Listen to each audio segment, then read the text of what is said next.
Hi guys, welcome to Techavro. In this video, I'm gonna be showing you how to turn off iPhone location 2024. So firstly, you have to go to settings from your iPhone. Go to settings, then scroll down and you will find here privacy and security. Click on this privacy and security. And then you can see on very first option location services.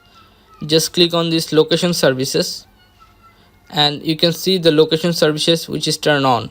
You just make this turn this off or toggle this off. Now click on turn off the red option and then your all of your location iPhone's location will be turned off. Okay, so this is how you can do this guys. If you find this video helpful, then please give a thumbs up and don't forget to subscribe the channel.